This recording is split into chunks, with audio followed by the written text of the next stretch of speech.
Chicken pastel with spicy. Luto po ako today. Yan. Kainan na. Hi guys. Good morning. Magandang tanghali at ako'y magluluto ng pastel po. Papastel po ako today. Una natin, onion. Gisa natin. Gisa muna natin ng maigi para masarap. Then, next natin ang bawang. Buti lang yung bawang na nilagay ko. Mga anim. Anim na ano. Para, kasi wala po kaming bawang dito. Buti lang. Gisa muna natin. Mix natin. Ginamit ko nito ng oil, yung sunflower oil.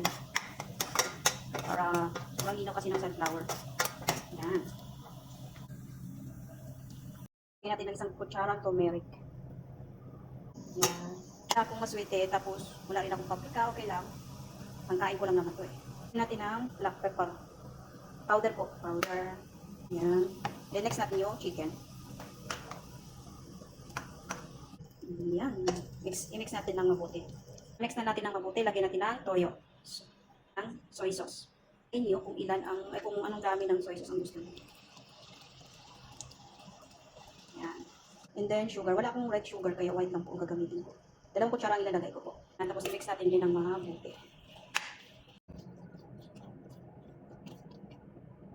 Tapos niyan, lagyan din sili. Wala kasi akong sili na red kaya green na lang po. Ayan. Mix din natin ulit. Optional lang po yun kung gusto nyo po ng sili. Pero ako nilagay ko rin siya ng Indomie sauce. Yan. Indomie sauce, sweet sauce. Siya. Yan. Kunti lang kasi. Damihan ko sana kasi kunti lang. Ang laman. Yan. Mix lang natin ng maigi. Mix hanggang para hindi siya malangsa. Yan. Pinakuluan ko po ito bago ko hinihan. Pinakuluan ko ng 30 minutes ang manok. Isang manok po ito na buo ang ginamit ko. Thank you for watching po. Chicken pastel po ito. Spicy.